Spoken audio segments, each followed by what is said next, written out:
everyone, and welcome to our latest Biome podcast with Emma and Robi.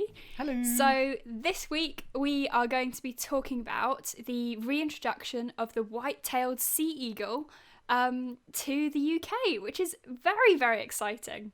Extremely exciting. These are our largest native seabird and, well, largest native bird of prey, and they're back. Yeah, they're such impressive birds, because I think when you think of the UK, you might not think of this majestic, massive eagle being native to the UK, but it was here and was driven to extinction by, guess who, humans. As per all the reintroductions that we've done. So yeah, we're going to talk a bit about sort of why they went extinct, and then a bit about the reintroduction efforts. And interestingly, something that you may have listened to this episode, we did one on zoology ramblings, but we didn't really talk about the backlash that they have with people and sort of the human-wildlife conflict side of things. So yeah, lots to look forward to in this eagle episode. I can't wait. Do you want to do a little overview of the white-tailed sea eagle, how big it is, where it was in the UK, just to introduce people to the white-tailed sea eagle? Yeah, that sounds good. So the white-tailed sea eagle, Robi, I know you love a Latin name, is Haliaeetus albicilla. Is that right, Robi? That is indeed. Okay, very good. And so they are also called grey sea eagles or the Eurasian sea eagle, and they're a close cousin of the bald eagle. While we're on eagles, do you want to maybe mention some of how it's linked to other eagles? Yes, so I love an eagle, and eagles actually are quite a diverse group with lots of little subgroups within them. So true eagles are called booted eagles, and they're stuff like the golden eagle or the wedge-tailed eagle. But sea eagles are their own little kind of grouping within the larger eagle family. They're all in the genus Haliaeetus, and so in Europe and Northern Asia you have Haliaeetus albicilla, the white-tailed sea eagle, and then as you go over towards Russia, Kamchatka, the Bering Sea, you get the biggest of them, the Steller's sea eagle, which I would love to see. It's on our list to go. They are amazing. Yeah. We still have to go see them. Which is Haliaeetus pelagicus. And then as you go around to North America, you get the iconic bald eagle, Haliaeetus leucocephalus. And then as you come around the planet again, you get the white-tailed sea eagle. So these three sea eagles have this lovely circumpolar distribution. And so no matter where you are in the Northern Hemisphere, you're probably not that far from one of the three big sea eagles. That is incredible. I just love that. Almost anywhere you could go, you can see an eagle. And obviously, how big are they? Because you've seen white-tailed sea eagles in Mull, haven't you? Yeah, this is not very scientific, but they're heckin' massive. They're huge.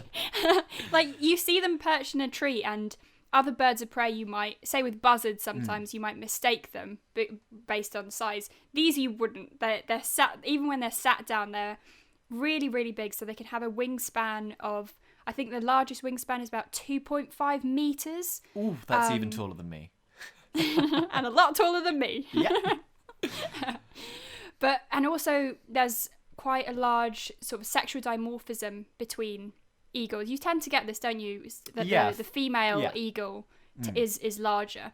So the ones that I saw, the females tend to have really larger beaks. That's one thing that I noticed. And so we're going to just show some footage of a white-tailed sea eagle flying, which you took in the Isle of Mull, and I'm so jealous. So you can see it here, and it's huge. And I remember you told me when you came back from the Isle of Mull, it was like watching a flying barn door. And I think you can really see that. I mean, look at the size of these wings on this shot. It's incredible. Also, great photography. Thank you. But I feel like what's so cool when they are flying is it sort of looks like it just bends and then opens again, whereas other birds...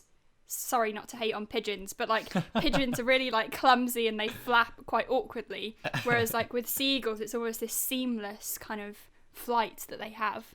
So as they're called sea eagles, that leads very nicely into habitat and diet. So where do these birds live and what do they eat? So they have a really wide range, sort of like you were mentioning with the other eagles, that they span a big area. So they can breed as far west as Greenland and Iceland, Oh, cool. and then as far east as Hokkaido in Japan. Which, oh my god, we've talked about this before, but there's so many in. So is it this? Yeah, along the coast in Yes, the in sea of Hokkaido. the fantastically named Sea of Okhotsk, which is amazing. Yes. So obviously there are lots there in very large numbers. The UK, maybe we're slowly building up to that with Reintroduction. So they tend to be associated with bodies of water, mainly sort of coastal saltwater areas, but also sometimes they will come inland. So in Mull, you've got a lot of freshwater lochs, which they'll come and use as well. And then, like you mentioned, with the diet, that links into their habitat and where they're found. So they're very opportunistic. So they will take carrion or scraps and things like that. They often even try and take food from otters, apparently. Like try and steal food that they've caught, which would be amazing to see. And then they also largely eat fish, being based on the coast. So I imagine some people must have seen like amazing shots of them coming in and taking fish. Hopefully, we plan to go to the Isle of Mull this spring, so hopefully we can return with some fishing shots of white-tailed sea eagles. But it's interesting you mentioned the birds. So some local populations in Europe actually specialise in water birds and ducks. So that's quite interesting. And there's that is interesting. Yeah, and there's a fantastic little tale which I've heard, which is actually a reliable source, outlandish though it sounds, of a fisherman pulling up an Atlantic halibut, which is, a big fish. And inside it had the embedded claws of a white-tailed sea eagle. So these birds... No way! That's mad! So unlike ospreys, they don't have oily feathers, so they can't afford to ditch into the water when they hunt. So evidently this eagle got pulled under, the body rotted away, and the talons were left in this halibut, which is pretty crazy, I think.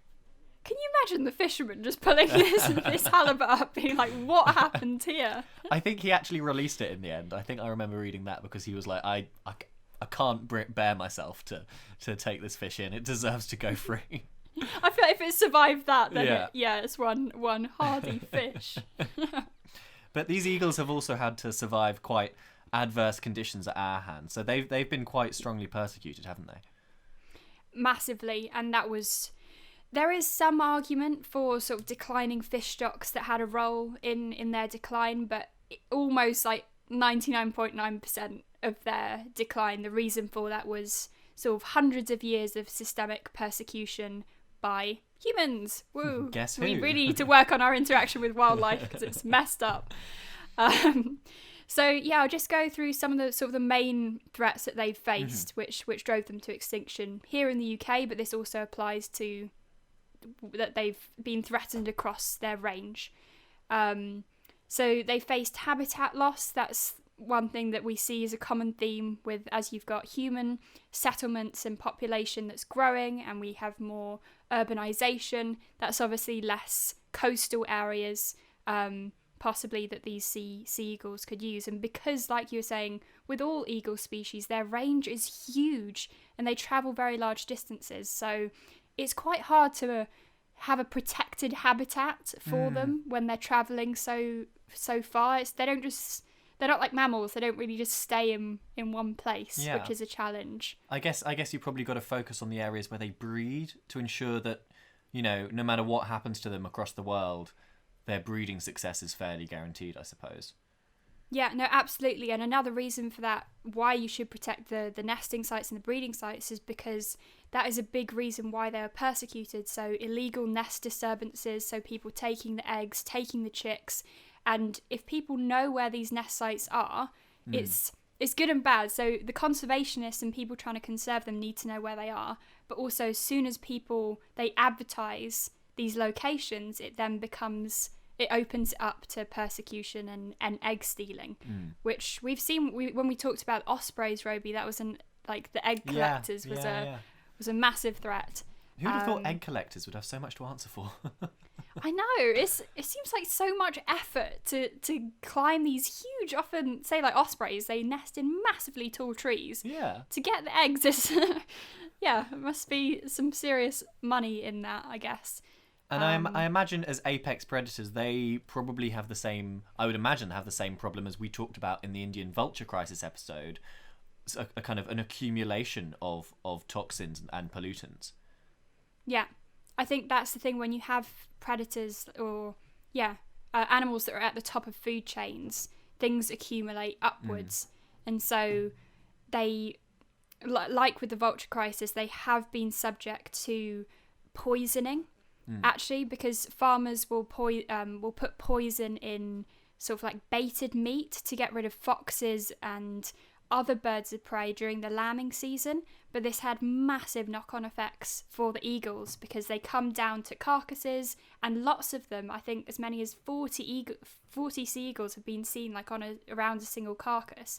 So if they're all feeding off it, then that's a big threat. And then also, like with the vultures, if you've got pesticides and pollutants or things that aren't meant to be in the system, chemicals, things like DDT, which was used extensively in the 1950s. This was a large reason why they declined in the first place across their range, was because DDT affects the hardness of the shells, and therefore any breeding attempts often failed. So yeah, they've been hit. Yeah, quite hit pretty hard it sounds. But that's kind of the shocking part of this episode. But there is positive news, and there's been quite a long now. I say long. In the last 50 years or so, there's been quite concerted reintroduction efforts, haven't there? Yeah, no, absolutely. And I think quite complex. It took me quite a while to figure out the order of like when they were reintroduced and where. Give us the timeline then, come on. So apologies if I got any of the dates wrong and the numbers wrong. I tried to get it right. So it basically started off in 1959, so quite a long time ago. I should mention that so they went extinct in the UK. The last, I think it's either breeding pair or individual, was 1916. I think that's when the last one was. About 100 years ago then. Yeah. So it was 1959 that was the first attempt in Argyll. That failed. It was very much a first kind of, we maybe need to bring them back, but we don't really know what we're doing. So it didn't lead anywhere. And then there was a better informed, but also ultimately unsuccessful attempt on Fair Isle in Shetland. Oh, right. And that was 1969. And that was actually Roy Dennis that was involved in that. Him. So he's been doing this since for ages and ages. Wow. He's a big ambassador for raptors and generally wildlife in the UK. And if you want to learn more about him, you should check out the Roy Dennis Wildlife Foundation. He's a very inspirational chap looking out for our native birds of prey. Yeah, do you want to maybe touch on that a bit, like what the mapping? Yeah, the project that he does. So the project he runs is he tags birds of prey and maps their movements. So not only can he keep an eye on the population numbers, he also is well informed about where the birds travel to, and therefore where their threats might come in. So his one on ospreys, which we've talked about in a previous podcast, is incredible. He's mapped the migration of the osprey down from the UK to Senegal. And with white-tailed sea eagles, there was recently a reintroduction on the Isle of Wight with 4 birds. And so he used a computer simulation thing to actually map the travels of the birds across the UK. So 2 of them dispersed north, and you can see the dates of where these birds are flying about. And then I think 2 are still currently on the Isle of Wight. So if you're interested in kind of visualizing where these birds are going, you should absolutely check out Roy Dennis Wildlife Foundation. But the main reintroductions happened in Scotland. Or was it Rhum?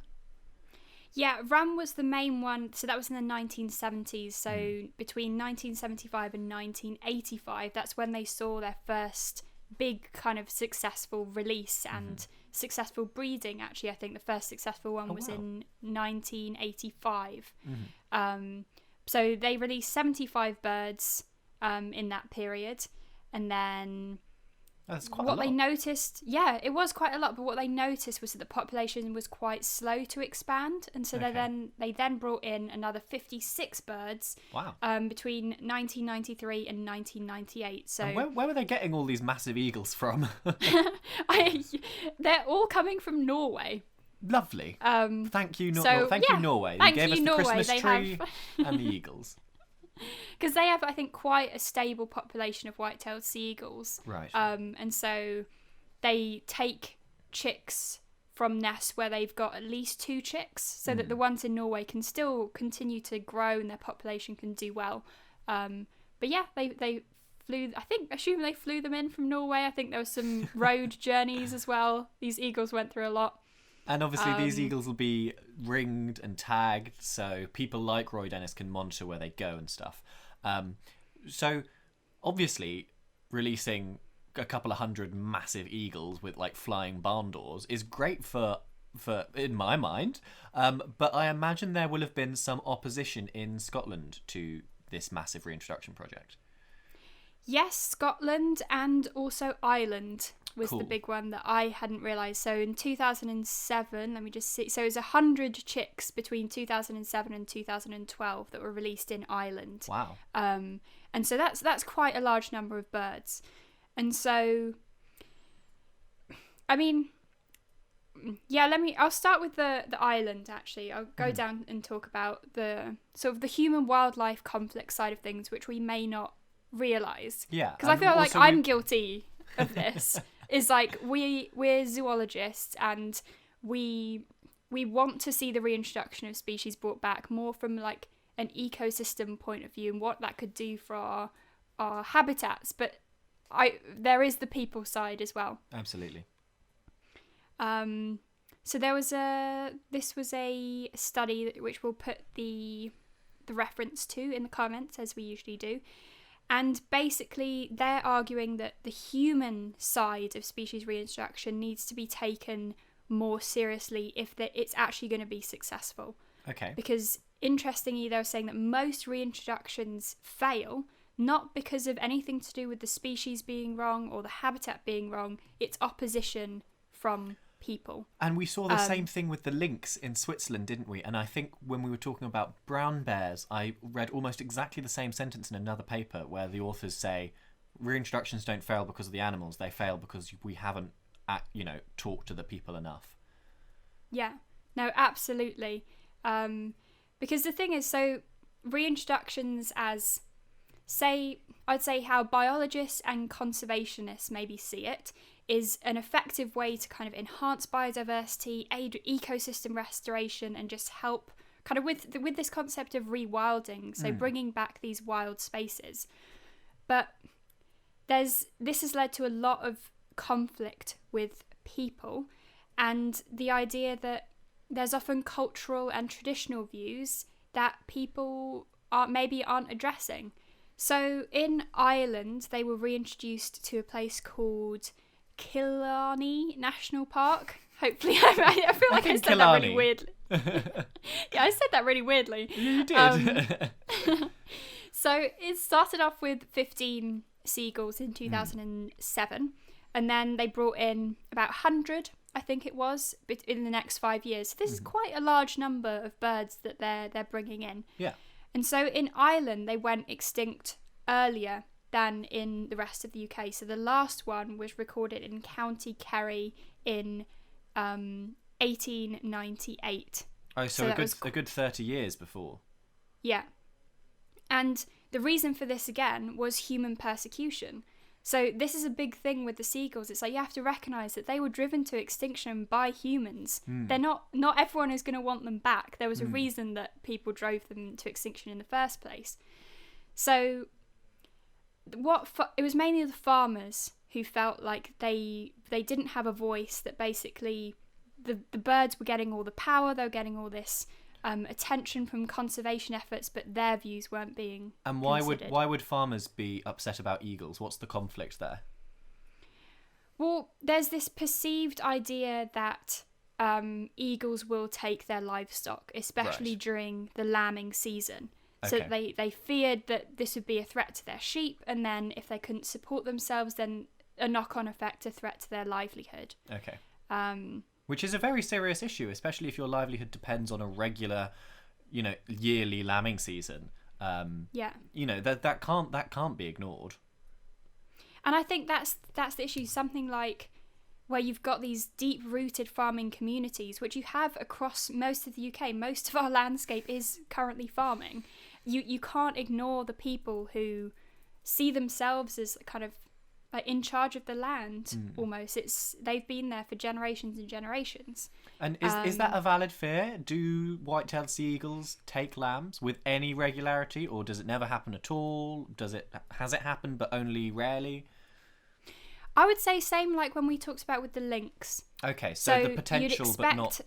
Yeah, like you'd expect maybe 1 to 2% max maybe of lambs that are taken, but they, like we talked about with their diet, they're mainly fish eaters. They will take carrion, but it's very unlikely that they will actually take whole lambs. Okay.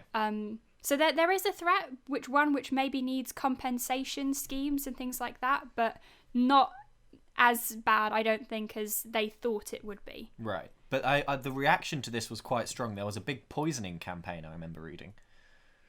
So this wasn't intended for the eagles. Oh, okay. Okay. So this is part of their tradition that they, when it comes to the lambing season, they will put poison baits of carcasses, and this is mainly for foxes and grey crows in Ireland. And so because they've been doing this for hundreds and hundreds of years, they kept doing it, but soon realised that, I mean, let me just get the figures. So it was, so by the spring of 2013, of the 100 introduced chicks, 26 had died, and most of that was from poisoning. So it was these carcasses that they were putting out, not intended for eagles, but it basically caused the population to really, really decline. Oh, I see, yeah. That's interesting. And interestingly, because what this study was doing was trying to look at it from all sides, so from the conservationists, from the farmers, and also from the tourism industry. And it was really interesting, actually. I'm going to read you some of the descriptions how the tourism industry described the eagles versus how the farmers described the eagles. I think I know which way this is going to go, but this is quite interesting. Oh, what about... Okay, I'm going to describe the words and you have to say who said it. Okay. So, these are said by who? Inspirational, beautiful and wild, symbolic of freedom, and magnificent bird. I'm going to come out and say probably the tourism board. Good guess. Yes, that was tourism. And then farmers said, a cruel bird that rips open and tears to shreds poor defence slams with its talons and beak. And then another quote was, I'm not interested in their beauty. I would blow the head off them, only that they're well protected. Well, so that's quite you can extreme. See the anger here. Evidently. This is very angry farmers. And it's humorous to us, but I think it is quite important that the people involved in this, don't dismiss this anger, which would only worsen the situation. Evidently, they have valid concerns. And so was there an attempt to bridge that divide, or what's the situation with the white-tailed sea eagles in Ireland now?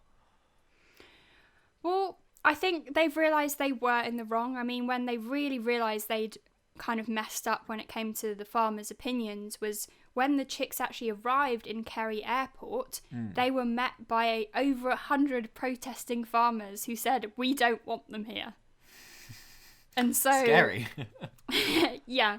So basically what this study is saying is that often on committees of sort of big reintroduction projects, you think who's on it? It'll be like a ornithologist, an ecologist, a conservationist, maybe a zoologist. How many times on the committee do you actually see someone, say a representative from the tourism sector or someone from the Farmers Association? Like, it's affecting them too. They should be the ones involved in the implementation. And I think actually even more than people representing the Farming Association, we actually need actual farmers, because a lot of the controversy regarding rewilding in Scotland and in particular deer culling, it did become quite evident that on a large scale the Farming Association or the farming community leaders may not accurately represent the interests and indeed opinions of actual farmers. So I think, yes, we do need farming association representation, but I also think we need a couple of farmers around the table to say, hold up, what about my lambs? And then you need to have the dialogue saying, we will pay you. I mean, Sweden have a fantastic compensatory scheme where farmers will receive a state fund from the government regardless of whether they lose livestock or not, they receive the fund merely for living in an environment which has lynx and bear and wolves and stuff, which is something I would be very sympathetic towards in the UK at least. Yeah, no, absolutely, me too. And I think Norway's doing a similar thing. I think that was the issue, that there wasn't any explanation or kind of education before the project went ahead to say, look, you will be compensated. Don't worry, this isn't going to affect your livelihoods or your lambs. Like, we will help you. And sort of this study kind of concluded saying that if reintroductions are to work, you need this open, transparent relationship and trust between the different stakeholders, because otherwise, like we said, it's not going to work. And like an interesting point you said about the farmers themselves needing to be represented. The issue they had was they had these big conferences and these talks, but these were happening hundreds of kilometres away from the local farmers who found it very difficult to get to these big conferences. So they couldn't be there anyway because it wasn't in Ireland. They were sort of abroad sort of talks. And I think this is probably the biggest hurdle, isn't it, in reintroduction at the moment, the engagement with the people who actually live in the area where the animal's going to be brought back. And it's something we really need to get over, because ecologically speaking, yes, we should bring back the eagles from a moral point of view, because we're the ones who shot them all and poisoned them all. And yes, they are beautiful, spectacular animals with strong economic impact, as we now see in the Isle of Rhum and Mull, where they bring in hundreds of thousands. Someone said a million. It's in the billions, I think. Wildlife tourism, exactly. But also from an ecological point of view, these are apex predators, and having them in the ecosystem makes the ecosystem healthier, and a healthier ecosystem makes us healthier. And I know it sounds like I'm really reaching here, but apex predators control the numbers of smaller animals. It's top-down trophic control. They in turn control and have an influence on the amount of pest species that we establish. Eagles, when they take fish and then eat them and leave the carcasses on land, that's the nitrogen cycle bringing nutrients from the ocean to fertilise the land. So it's absolutely something worthwhile to do to bring back these large carnivores.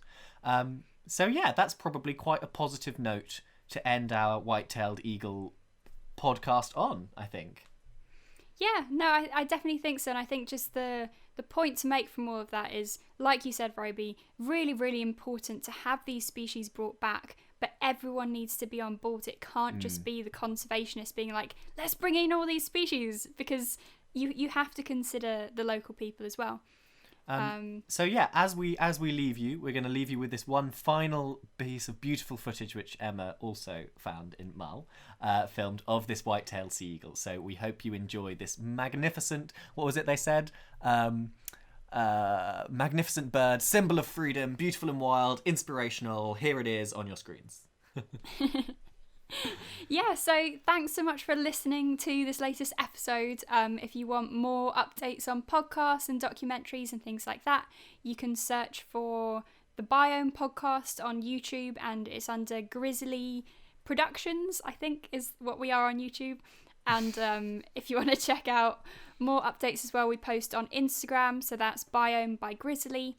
And if you want to check us out as well, we're raising awareness, trying to do cool animal stuff. And in the spring, going to the Mull to see the white-tailed sea eagles. So if you want more up-to-date footage, check us out.